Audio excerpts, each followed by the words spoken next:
الحمد للہ رب العالمین والصلاة والسلام علی خاتم النبیین اما بعد فاعوذ باللہ من الشیطان الرجیم بسم اللہ الرحمن الرحیم قال اللہ تبارک و تعالی عز وجل فی الکلام المجید والفرقان الحمید ان الذین سبقت لهم من الحسنى اولئک عنها مبعدون لا يسمعون حسیسها وهم فيما اشتهت انفسهم خالدون لا يحزنهم الفزع الاکبر وتلقاهم الملائکہ هذا يومكم الذي كنتم توعدون قال الله تبارك وتعالى عز وجل في شان حبيبه الكريم الأمين إن الله وملائكته يصلون على النبي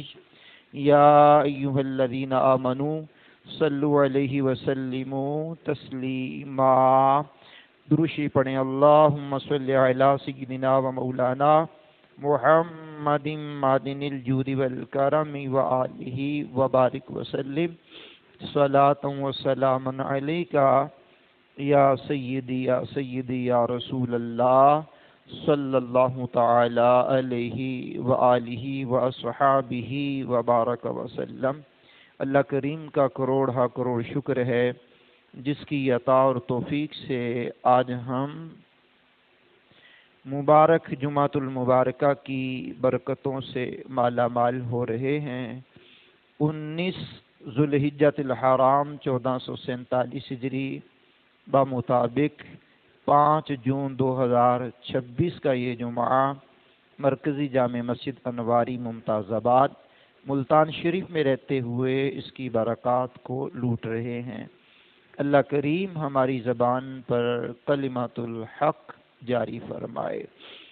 سورہ انبیاء ہے، آیت کا نمبر 101 اور 102 اور 103 کی تلاوت میں نے برکت حاصل کرنے کے لیے کی ہے۔ اس کا ترجمہ سماعت کیجیے گا۔ فرمایا بے شک وہ جن کے لیے ہمارا وعدہ بھلائی کا ہو چکا وہ جہنم سے دور رکھے گئے، اور پھر یہ فرمایا اور اس کی بھینک نہ سنیں گے، اور وہ اپنی من مانتی خواہشوں میں ہمیشہ رہیں گے۔ انہیں نہ غم میں نہ ڈالا جائے گا، انہیں غم میں نہ ڈالا جائے گا۔ وہ سب سے بڑی گھبراہٹ اور فرشتے ان کی پیشوائی کو آئیں گے کہ یہ ہے تمہارا وہ دن جس کا تم سے وعدہ کیا گیا تھا۔ یہ مفہومی ترجمہ میں نے آپ کے سامنے سورہ انبیاء کی آیت نمبر 101، 2، 3 کا رکھا ہے، اور آج ہماری گفتگو کا جو موضوع رہے گا وہ سیدنا عثمان غنی رضی اللہ تعالیٰ عنہ کے حوالے سے رہے گا۔ کردار سیدنا عثمان اور عظمت و رفعت کا نشان، یہ ہمارا موضوع آج آپ کی بارگاہ میں بیان کرنے کا رہے گا۔ آپ سماعت کریں گے تو میں ابتدائی چند جملے برکت کے طور پر تمہیدی انداز میں پڑھنے کی کوشش کرتا ہوں۔ کوئی شخص حقیقی معنوں میں انسان تب بنتا ہے جب اسے اچھی تربیت میسر آ جائے۔ تربیت کا مطلب انسان کی مخفی صلاحیتوں کو اجاگر کرنا اور اس کے اخلاق و کردار کو سنوارنا، اور اسے معاشرے کا اچھا اور با کردار فرد بنا دینا ہے۔ اچھی تربیت کے لیے 2 باتیں ضروری ہوتی ہیں۔ پہلی یہ کہ تربیت کرنے والا اعلیٰ اخلاق و کردار کا پیکر ہو۔ نمبر 2 یہ کہ تربیت پانے والا سیکھنے کی صلاحیت رکھتا ہو۔ دیکھیے تربیت کرنے والا اگر تربیت کرنا چاہ رہا ہے، با کردار بھی ہے، با اخلاق بھی ہے، اور اخلاق کی عمدہ مرتبے پر فائز بھی ہے، لیکن تربیت لینے والا اگر تربیت لے ہی نہیں رہا، اس کا سیکھنے کا کوئی موڈ ہی نہیں ہے، تو پھر بھی تربیت کرنے والے کی تربیت کارگر اچھے انداز میں نہیں ہو پاتی۔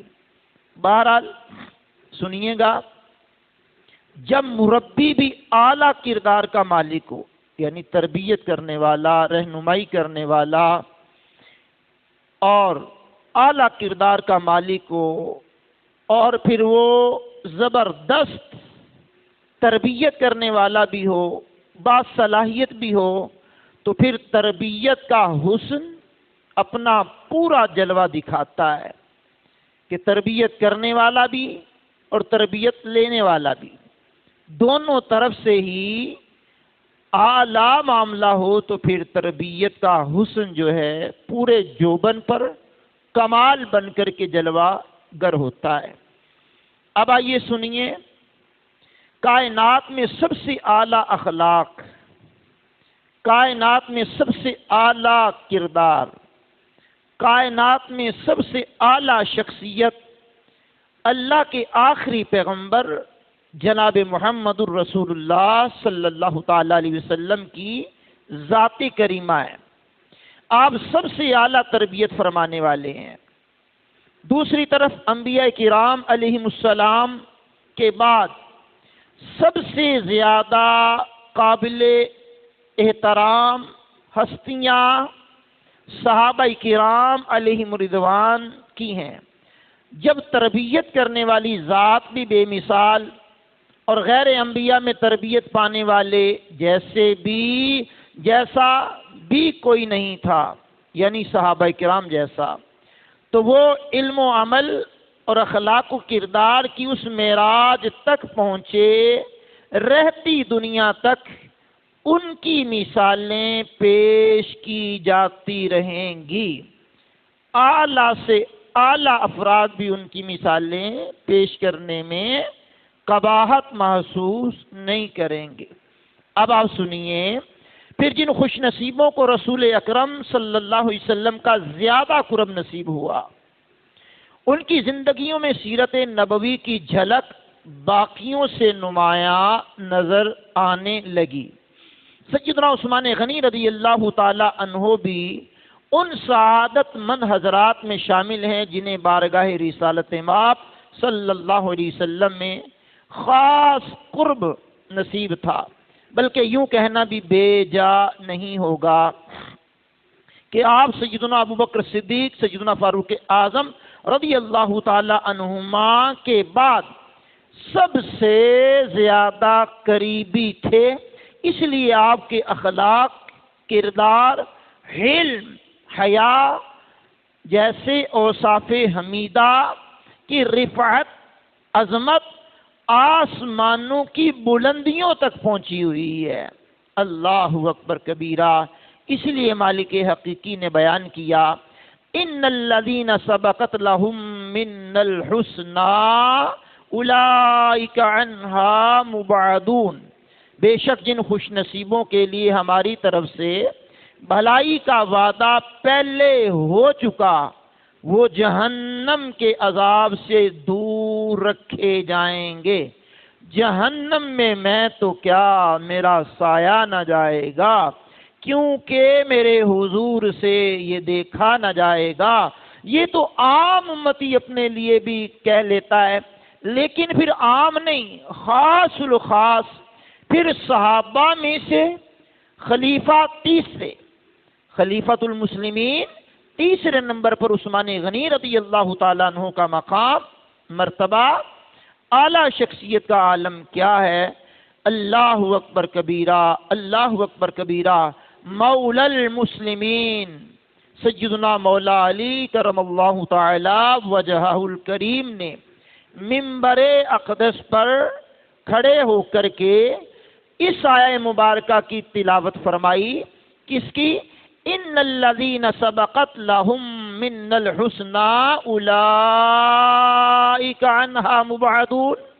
یہ آیت کریمہ ارشاد فرمانے کے بعد، تلاوت کرنے کے بعد آپ نے ارشاد فرمایا، بڑا حسین جملہ فرمایا، میں نے رسول اللہ کو فرماتے سنا ہے بلا شبہ عثمان بھی ان افراد میں ہے جن کے لیے رب کریم نے پہلے ہی بھلائی کا وعدہ فرما لیا. یعنی مولا کائنات کی زبان سے قرآن کی تفسیر یوں بیان ہوئی ہے کہ جن سے بھلائی کا وعدہ اللہ فرما چکا ہے ان میں عثمان غنی بھی شامل ہیں. گویا حضرت سیدنا عثمان غنی کی شان، مولا علی کی زبان، پھر پاک پیغمبر کا فرمان، پھر برسر منبر کھڑے ہو کر کے مولا کائنات نے یہ بیان فرمایا، تو کتنی بڑی سند ہے کہ مولا المسلمین مولا علی کرم اللہ تعالی وجہہ الکریم بھی عثمان غنی کی شان کو بیان کرتے ہوئے دکھائی دے رہے ہیں. لیکن آج کل حالات بڑے عجیب سے عجیب تر ہو گئے. بڑا ہی نازک دور ہے اور بڑا حساسیت بھرا دور ہے.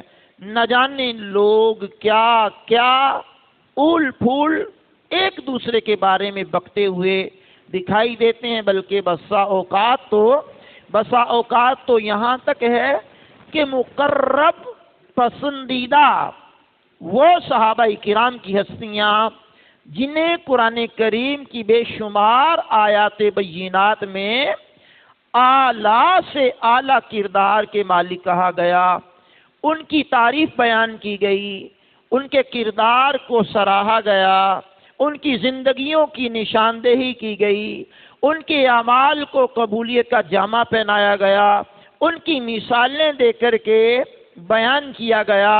انہی ہستیوں پر آج بحث مباحثے شروع ہو گئے. اللہ توفیق عطا فرمائے ان لوگوں کو جن لوگوں کی زبان ان ہستیوں کے بارے میں بحث و مباحثے میں پڑتی ہیں کہ وہ ان کی تعریف کریں، ان کے اوصاف حمیدہ بیان کریں، ان کے اخلاق اور کردار کی اعلیٰ مثالیں لوگوں کے سامنے بیان کریں کہ یہ اعلیٰ ہستیاں ہیں. ان کو حضور پر نور سید عالم علیہ السلام کا قرب حاصل ہے، اور قرب کی وجہ سے انہوں نے حضور پر نور سید عالم کی تربیت زیادہ پائی ہے، زیادہ حضور کا قرب ملا ہے. تو زیادہ قرب ملنے کی وجہ سے ان کے فضائل، ان کے مناقب، ان کے مرتبے اللہ کریم نے بڑھا کر کے امت کے سامنے فرمائے ہیں، بیان کیے ہیں. رسول اللہ نے بھی ان کی تعریف کی، اللہ کریم نے بھی ان کی تعریف سے ہمیں آگاہ کیا. بہرحال عثمان غنی کی ذات کے بے شمار پہلو ہیں. ایک پہلو ان کی ذات میں یہ پایا جاتا ہے کفایت شعاری. موجودہ جو دور چل رہا ہے، بین الاقوامی حالات کو پیش نظر رکھتے ہوئے، بین الاقوامی مہنگائی کا طوفان عروج پر دیکھ کر کے گورنمنٹ آف پاکستان نے بھی معاشی دباؤ کو کم کرنے کے لیے کفایت شعاری کی مہم شروع کی ہوئی ہے، جس کے تحت وفاقی اور صوبائی سطح پر اقدامات کیے جا رہے ہیں. سادگی اور کفایت شعاری، اللہ اکبر، اگر دینی تقاضوں کے مطابق ہو تو بہت اچھی بات ہے. اس کا مفہوم یہ ہے کہ انسان اپنی خریداریوں اور دیگر اخراجات میں اعتدال، میانہ روی اور فضول خرچی سے پرہیز کرے. بے جا خریداریوں کی وجہ سے، بے جا اخراجات کی وجہ سے، بے جا فضول خرچیوں کی وجہ سے انسان تنگی کا شکار ہوتے ہوتے نہ جانے کہاں تک دباؤ میں آ جاتا ہے. پھر اس کے نکلنے کا راستہ مشکل سے مشکل ہوتا ہوا دکھائی دیتا ہے.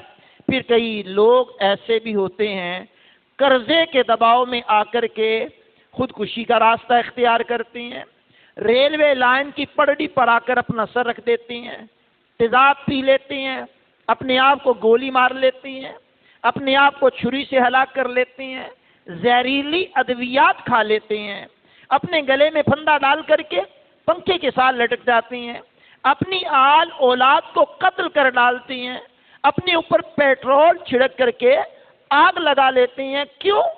وہ معاشی تنگی کا شکار ہو جاتی ہیں. اور معاشی تنگی کا شکار کیوں ہوتے ہیں؟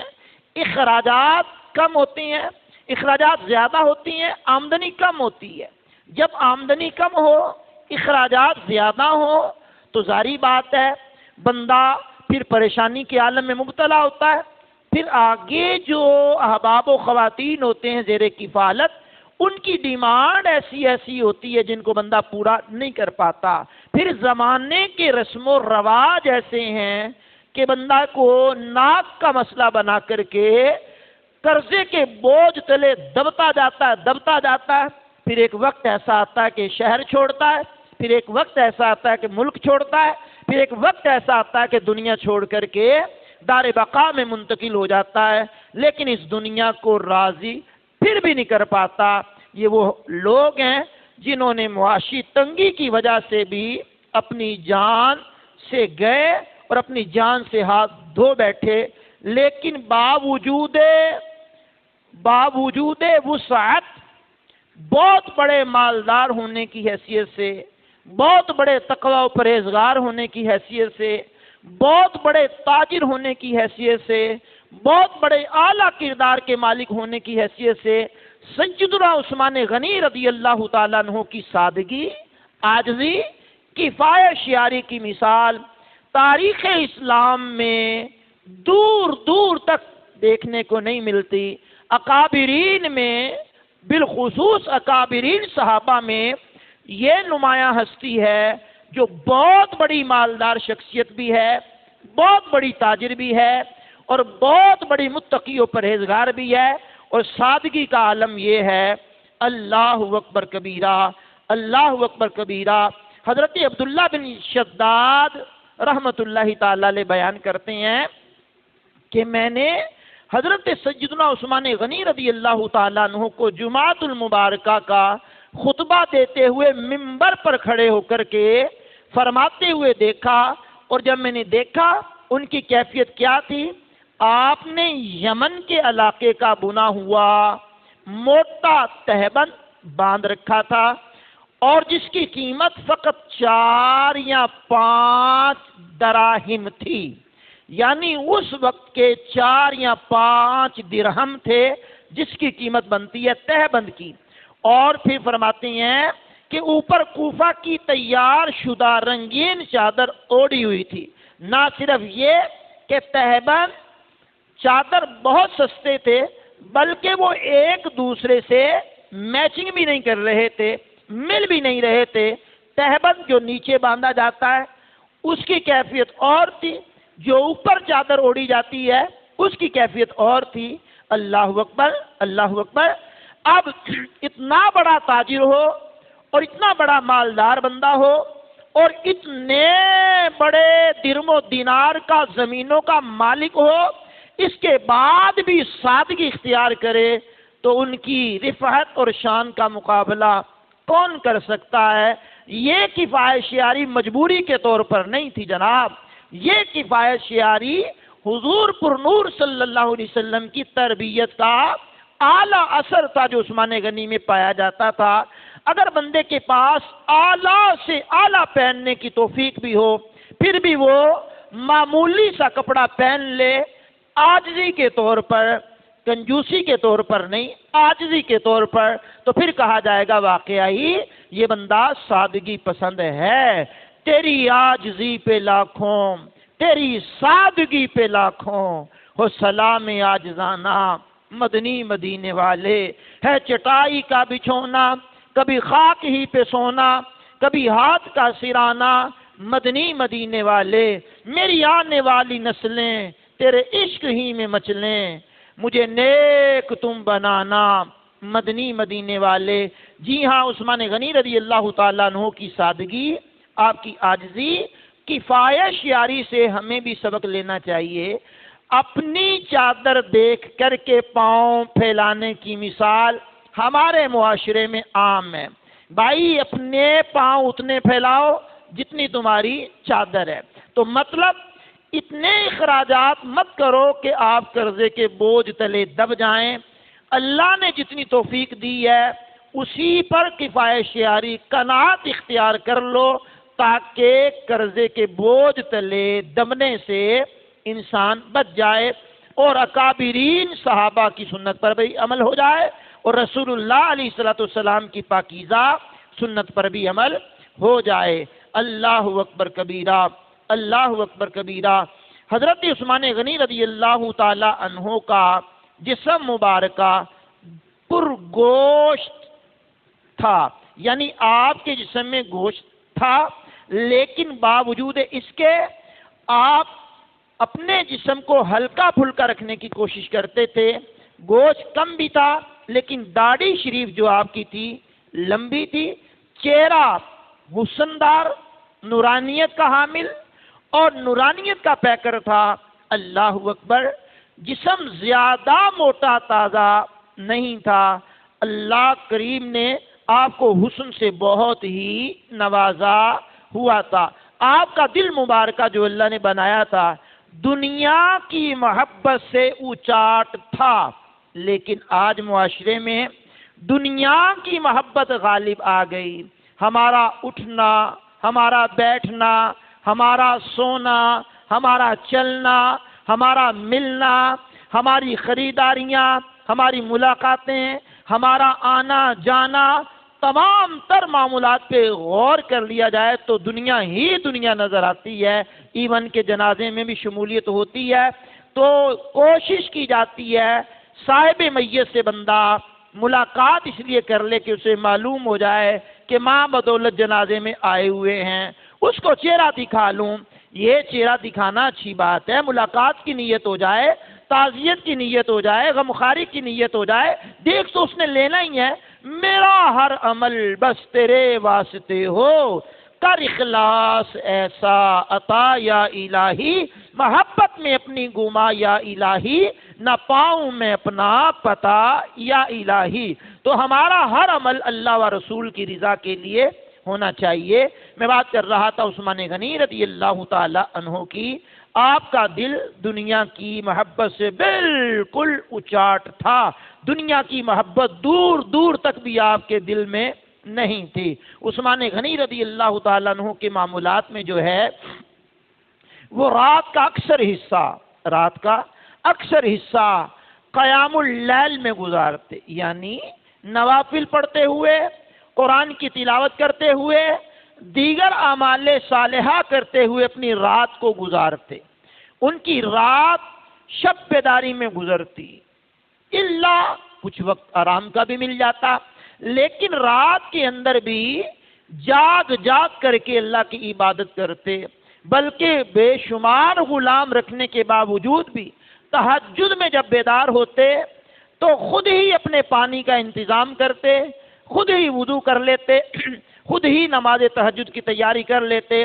بعد مرتبہ غلاموں نے عرض کیا علی جا ہمیں جگا دیا جاتا تاکہ ہم آپ کی معاونت اس مارے میں کر لیں، آپ کو پانی بھر کر کے دے دیں، آپ کو وضو کروانے کے لیے ہم اپنی خدمت پیش کر دیں، ہم آپ کے غلام ہیں. تو کتنا حسین جواب دیتے ہیں. مفہوم پڑھ رہا ہوں. کہا تم دن میں تھکے ہارے ہوتے ہو، رات تمہارے آرام کرنے کے لیے ہے، تو میں تمہارے آرام میں خلل نہیں ڈالنا چاہتا. یہ ہستی کون ہے؟ مسلمانوں کے تیسرے خلیفہ ہیں، امیر المومنین خلیفۃ المسلمین سیدنا عثمان غنی رضی اللہ تعالیٰ عنہ کی ذات والا صفات ہے. تو رات کے معاملات جس بندے کے اس انداز کے ہوتے ہیں، دن میں انہیں قیلولہ بھی کرنا پڑتا ہے. قیلولے سے مراد کیا ہے کہ دوپہر کے وقت کچھ دیر کے لیے آرام کر لینے کو قیلولہ کہتے ہیں. ہمارے ہاں بھی بعض لوگ جن کو مصروفیات میں سے وقت ملتا ہے دوپہر کے کھانے کے بعد کچھ دیر کے لیے آرام کر لیتے ہیں. اس کچھ دیر میں آرام کرنے سے جسم سکون میں آ جاتا ہے، اطمینان میں آ جاتا ہے، اور رات کی عبادت کرنے کے لیے بندہ کمر بستہ ہو جاتا ہے. اور جنہوں نے رات میں عبادت کرنی ہوتی ہے وہ رات کا پہلا حصہ آرام کرنے میں گزارتے ہیں، پھر دوسرے حصے میں اٹھ کر کے اللہ کی بارگاہ میں حاضری دیتے ہیں، دوسرے حصے میں اٹھ کر کے عبادت اور ریاضت میں مشغول ہو جاتے ہیں۔ پچھلی راتی رحمت رب دی کرے بلند آوازاں، بخشش منگن والیاں کارن کھلا اے دروازہ۔ اللہ اکبر۔ ہمارے ہاں بھی لوگوں کا جاگنے کا معمول ہے، لیکن یہ جاگیں گے ہوٹلوں پر، جاگیں گے پھٹوں پر، جاگیں گے روڈوں پر، جاگیں گے پارکوں میں، جاگیں گے بازاروں میں، جاگیں گے موبائل چلانے کے لیے، جاگیں گے موبائل پر گھنٹوں صرف کرنے کے لیے جاگیں گے۔ ان کو قرآن پڑھنے کی توفیق بھی نصیب نہیں ہوتی، ان کو نعت شریف سننے کی بھی توفیق نہیں ہوتی، ان کو قرآن کریم سننے کی توفیق بھی نہیں ہوتی، ان کو نماز کی بھی پرواہ نہیں رہتی، ان کو اذان کی بھی پرواہ نہیں رہتی۔ یہ اپنی مستی میں مست ہو کر کے لگے رہتے ہیں۔ لیکن عثمان غنی رضی اللہ تعالیٰ عنہ کا عالم یہ ہے کہ آپ کی سادگی عاجزی کا عالم، آپ کا دور خلافت ہے۔ مسجد نبوی علیہ صاحب صلاۃ السلام میں آپ تنے تنہا ایک چادر اوڑے ہوئے کیلولہ فرما رہے ہیں، کوئی نرم و ملائم گدا نہیں ہے، کوئی جناب والا ایسا اہتمام نہیں ہے، جو مسجد کی چٹائی بچھی ہوئی ہے اسی پر آپ نے جناب والا کیلولہ فرما رہے ہیں۔ جب بیداری اختیار کرتے ہیں تو دیکھنے والوں نے دیکھا جسم پر چٹائی کے نشانات بھی ہیں اور کنکروں کے نشانات بھی نمایاں دکھائی دیتے ہیں۔ کیا ان کی سادگی کا عالم ہے، کیا ان کی عاجزی کا عالم ہے۔ اور امیر ترین اتنے ہیں کہ قوال کے بین الاقوامی سطح کے تاجر ہیں، اس وقت کے عرب کے خطے سے نکل کر بھی دوسری منڈیوں تک، دوسرے ممالک تک آپ کی تجارت پھیلی ہوئی تھی۔ آپ کے تجارت کرنے والے نمائندگان پہنچے ہوئے تھے، آپ کا مال دوسری ممالک کی منڈیوں میں بھی جا کر کے خرید و فروخت کے لیے بھیجا جاتا۔ بہرحال امیر المومنین خلیفۃ المسلمین حضرت عثمان غنی رضی اللہ تعالیٰ عنہ اسلامی سلطنت کے سربراہ ہونے کے باوجود بھی معمولی سے دراہم کا لباس پہن لیتے، سادگی میں آرام کر لیتے، سادگی میں خود ہی اٹھ کر کے وضو فرما لیتے، پانی کا انتظام خود ہی کر لیتے۔ یہ آپ کی سادگی کا عالم ہے، تو آپ کی غذا کا کیا عالم ہے؟ سماعت کیجئے گا۔ اللہ اکبر کبیرہ۔ آپ کی طرز زندگی میں غذا بھی معمولی سی تھی۔ یہ نہیں ہے کہ اللہ نے بہت سارا دیا ہے تو وہ بہت بڑا پیٹ بھر کر کے کھاتے ہوں گے، مرغن غذائیں استعمال کرتے ہوں گے، لگژری زندگی گزارتے ہوں گے۔ میں نے لباس کی بات کی ہے، آرام کی بات کی ہے، اب میں غذا کی بات کرنے لگا ہوں۔ سیدنا عثمان غنی رضی اللہ تعالی عنہ کی ذات والا صفات، لوگوں کی میزبانی کرنے کے لیے، اللہ کی رضا چاہنے کے لیے اتنا اہتمام کرتے، جو آپ کے پاس مہمان آتے ان کو جو کھانا پیش کرتے، شاہانہ انداز کا کھانا پیش کرتے، اعلیٰ قسم کی کوالٹی کا کھانا پیش کرتے، عمدہ قسم کا کھانا مہمانوں کو پیش کرتے۔ جب خود کھانے کی باری آتی، سرکے کے ساتھ یا زیتون کے تیل کے ساتھ یا زیتون کے ساتھ کھانا تناول فرما لیتے۔ اللہ اکبر۔ پوچھا گیا علی جا، یہ اپنے کھانے میں اتنی سادگی ہے اور مہمانوں کے کھلانے میں اتنا تکلف کرتے ہیں؟ کہا جو اپنی ذات پہ خرچ کیا جاتا ہے اللہ کریم کو اس کا حساب دینا پڑے گا، اور جو لوگوں کو کھلانے میں پیش کیا جاتا ہے اللہ اس پر اجر و ثواب زیادہ عطا فرمائے گا۔ تو میری زندگی میں جو میں نے کھایا، میں نے پیا، میں نے اوڑھا بچھایا، جو میں نے استعمال کیا، مجھے مالک پوچھے گا تو صحیح نا کہ بندہ خدا میں نے تجھے جو نعمتیں دی تھیں ان کو استعمال تو نے کیا، حساب دے ذرا، اس کا حساب و کتاب ہوگا۔ تو جو دوسروں پر اللہ کی راہ میں خرچ کیا جائے گا، غریبوں پر، یتیموں پر، مہمانوں پر، تو اللہ کریم اس کا اجر و ثواب عطا فرمائے گا۔ حلیۃ الاولیاء و طبقات الاصفیاء میں امام ابو نعیم اصفہانی نے جو لکھا اس کا میں نے آپ کے سامنے خلاصہ پیش کیا ہے۔ تو عثمان غنی رضی اللہ تعالیٰ عنہ کی جو غذا کا عالم تھا وہ بھی سادہ۔ ہماری غذا کا عالم کیا ہے؟ آپ بھی غور کر لیں اور ہم بھی غور کر لیتے ہیں، اپنے گھر پہ بھی غور کر لیتے ہیں، اپنے گرد و نواح کے ماحول پر بھی غور کر لیتے ہیں۔ فوڈ کلچر ہمارا کتنا ہے؟ گھنٹوں تک کھانے پینے میں ہم لگے رہتے ہیں، اس کی تیاری میں لگے رہتے ہیں، پھر جناب والا کھانے پینے کا انداز یہ ہے کہ کھانے پینے کے بعد پھر میڈیسن اب پھانکتے ہیں، پھر وہ کھانا پینا ہضم کرنے کے لیے نہ جانے کیا کیا پاپڑ ہمیں بیلنے پڑتے ہیں۔ تو اتنا لگژری انداز میں ہم نے زندگی گزارنی شروع کر دی ہے کہ اللہ اکبر، کبھی کبھار تو بعض لوگ اپنے جسم کی آفت سے ہی تنگ ہو جاتے ہیں۔ میرے لیے تو چلنا مشکل ہو گیا، بیٹھنا مشکل ہو گیا، میرے لیے تو واک کرنا مشکل ہو گیا، میرے لیے تو پیدل چلنا مشکل ہو گیا، میرے لیے تو یہ مشکل ہو گیا، یہ مشکل ہو گیا، میں تو اتنے بجے فلاں میڈیسن کھاتا ہوں، اتنے بجے فلاں میڈیسن کھاتا ہوں، اتنے بجے فلاں میڈیسن کھاتا ہوں۔ اللہ چھٹکارا عطا کر دے، اللہ عافیت عطا فرما دے، صحت عطا فرما دے، تندرستی عطا فرما دے۔ صحت بہت بڑی نعمت ہے، لیکن مالک کائنات نے جن دنوں صحت سے نوازا ہوتا ہے، بندہ پھونک پھونک کے قدم رکھے تاکہ صحت بھی اللہ کی نعمت ہے یہ برقرار رہے، اور تھوڑا جسم کو حرکت بھی بندے کو دیتے رہنا چاہیے، تھوڑا جسم کو مشقت کا بھی عادی بناتے رہنا چاہیے تاکہ جو کھایا ہے یہ ہضم بھی ہو سکے اور صحیح معنوں میں یہ اندر پہنچ کر کے اپنا کام بھی صحیح کر سکے۔ تو صحت ہوگی تو ہم عبادت کی طرف بڑھ پائیں گے، صحت ہوگی تو ہم اللہ کے دین کی خدمت کر پائیں گے، صحت ہوگی تو کھڑے ہو کر کے نماز بھی پڑھ پائیں گے، صحت ہوگی تو کسی کی امداد کے لیے چل بھی پائیں گے، صحت ہوگی تو اللہ کی عبادت دل جمی سے ہم کر بھی پائیں گے۔ بہرحال میں بات کر رہا تھا عثمان غنی رضی اللہ تعالی عنہ کی۔ آپ بہت بڑے تاجر تھے، بہت بڑے مالدار تھے۔ آج مال کمانے والوں کی کچھ اقسام ہیں۔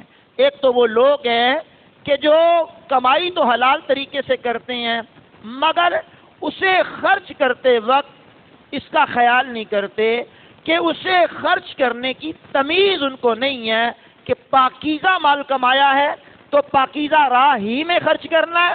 کہتے ہیں بڑھا دیا ہے اللہ نے، اب وہ خرچ کرتے ہوئے نہ جانے کن کن کاموں میں خرچ کر دیتے ہیں۔ اس کی مثالیں دینے لگوں تو شاید اسی پر بات ختم ہو جائے کہ ان کی شاہانہ خرچیاں اگر دیکھی جائیں، پھر ان شاہانہ خرچیوں کے اندر دیکھا جائے کہ فضول خرچیاں کتنا ہیں۔ کماتے تو حلال ہیں لیکن خرچ کرنے کی تمیز نہیں ہوتی، جہاں دل کیا بے دریغ خرچ کر ڈالا اور اپنی مستی میں مست رہے۔ کچھ لوگ وہ ہوتے ہیں کہ جو ایسے بد نصیب ہوتے ہیں جنہیں نہ تو اس بات کی فکر ہوتی ہے کہ حلال کے ذریعے کمائے، نہ اس بات کی پرواہ ہوتی ہے کہ اسے جائز کاموں میں خرچ کریں۔ نہ کمانے میں احتیاط، نہ خرچ کرنے میں احتیاط۔ کمانا ہے، حلال ہو، حرام ہو، گورا ہو، کالا ہو، پیلا ہو، نیلا ہو، مال چاہیے، مال چاہیے۔ پھر ایسے افراد بھی معاشرے میں ہیں کہ جنہوں نے ساری زندگی نہ حرام کی پرواہ کی نہ حلال کی پرواہ کی، وہ مشکوک رزق کی طرف بھی بڑھے تو آخری وقت میں ان کو مرتے دم کلمہ بھی نصیب نہ ہوا، ایڑیاں رگڑ رگڑ کر کے ان کی روح نکلی، اور روح نکلی تو وہی لوگ جن کے لیے کمایا تھا وہ کچھ بھی نہ کر پائے۔ میاں صاحب نے بڑے ہی خوبصورت انداز میں ان کے کان کھینچے، تا روح نکلی تے مردہ ہویوں، تینوں ہاتھ نہ لاؤندے ڈر دے، جنہ لئی تو پاپ کمائے کتھے نے ہو تیرے کر دے۔ ساری زندگی کرتا رہا کہ میں نے بچوں کا پیٹ پالنا ہے۔ بھائی کس نے کہا پیٹ نہ پالیے؟ حلال کے ذریعے پالیے، حرام سے بچیے، حلال کے ذریعے کمائی کیجئے۔ جتنا آپ کمانا چاہتے ہیں اس میں تھوڑا سا غور کر لیں کہ کہیں حرام کی مکسنگ تو نہیں ہے، اگر ہے تو جناب چھوڑ دیجئے۔ اچھا بعض لوگ وہ ہوتے ہیں کہ وہ لوگ ہوتے ہیں بعض جن کو جناب والا کمانے کا طریقہ بھی آتا ہے اور خرچ کرنے کا طریقہ بھی آتا ہے، کماتے بھی پاکیزہ ہیں اور خرچ بھی پاکیزہ انداز میں کرتے ہیں۔ جملہ بڑا پیارا پڑھ رہا ہوں۔ ان حضرات میں ایک شخصیت ہے عثمان غنی کی، اللہ، ان کو کمانے کا فن بھی بڑا آتا ہے اور خرچ کرنے کا فن بھی بہت زیادہ آتا ہے۔ یہ وہ ہستی ہیں کہ جن کو کمانے کی بھی بڑی اللہ نے حسن خوبی عطا کی ہے، اچھے انداز میں کمایا، اچھے انداز میں پھر خرچ کرنے کا بھی اللہ نے انہیں طریقہ بتایا اور سکھایا، رسول اللہ نے انہیں سکھایا۔ اللہ اکبر۔ سیدنا عثمان غنی رضی اللہ تعالیٰ عنہ کے آمدنی کے ذرائع کیا تھے؟ آپ کی آمدنی کا سب سے بڑا ذریعہ تھا تجارت. آپ تجارت کے ذریعے کماتے تھے. وراثت میں آپ کو بہت سارا مال و دولت نصیب ہوا. اس سرمایہ کو آپ نے اپنی بصیرت، اپنی عقل، اپنی فہم کے ذریعے اس کو کاروبار میں لگایا اور بین الاقوامی سطح کے تاجر بننے کی سعادت بھی آپ نے حاصل کی. مکہ المکرمہ کی منڈیوں میں بھی آپ کا مال بکتا رہا. پھر ہجرت کر کے جب مدینہ المنورہ کی طرف آئے تو مدینہ المنورہ کی منڈیوں میں بھی آپ کا مال فروخت ہوتا رہا. پھر مکہ اور مدینہ کے علاوہ دوسرے ممالک تک بھی آپ کی تجارت کا معاملہ پھیل گیا. پھر دوسرا ذریعہ آپ کا یہ تھا کہ آپ مداربت پر بھی کام کیا کرتے تھے. مطلب آمدنی میری ہو اور کام کوئی اور کرے. یہ مداربت کے کچھ اصول کتابوں میں بیان کیے گئے ہیں. جیسے ہماری بہار شریعت ہے، عالم بنانے والی کتاب ہے، تو وہاں پر حضرت سیدنا مفتی امجد علی اعظمی رحمۃ اللہ تعالی علیہ نے مداربت کے کچھ اصول لکھے ہیں کہ جس کے پاس پیسہ ہو اور جس کے پاس پیسہ نہ ہو تو وہ جس کے پاس پیسہ نہیں ہے اس کو وہ پیسہ دے، اور ہنر اور تجربہ اگلے بندے کا ہو تو پھر اس میں کوئی کمیشن طے کیا جاتا ہے، اس میں کچھ حصہ طے کیا جاتا ہے. جس کا مال ہوتا ہے وہ اتنے پیسے رکھ لے، جس کا ہنر ہوتا ہے، فن ہوتا ہے، وہ اتنے رکھ لے. اس انداز میں بھی عثمان غنی رضی اللہ تعالیٰ عنہ کام میں پیسہ لگایا کرتے اور اس میں بھی آپ نے بہت ترقی پائی. اس کے علاوہ بھی آپ کا ایک ذریعہ آمدن تھا، مزارعات بھی تھا. وسیع زرخیز زمین کے آپ مالک تھے. وہ زمین کو آپ بٹائی پر دیتے تھے.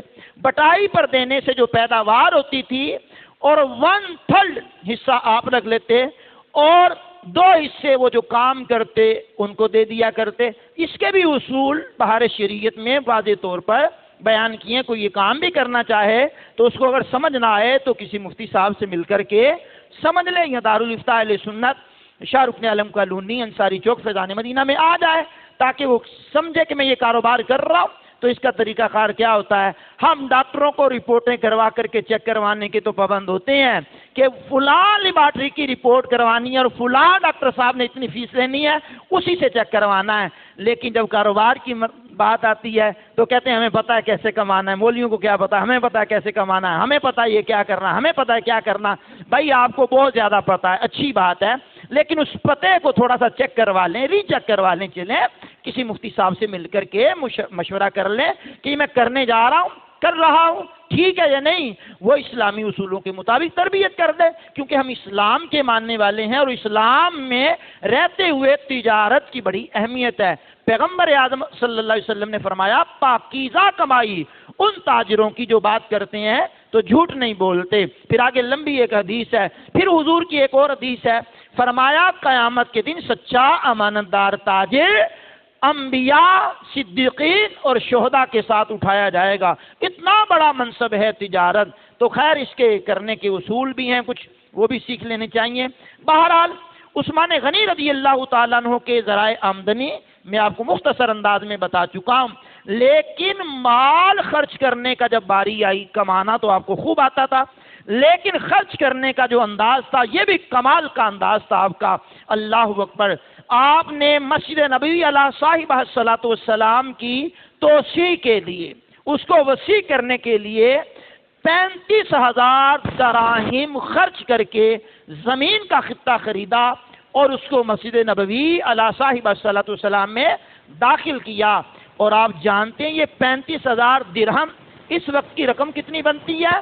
بڑی ہی توجہ سے سماعت کیجئے گا.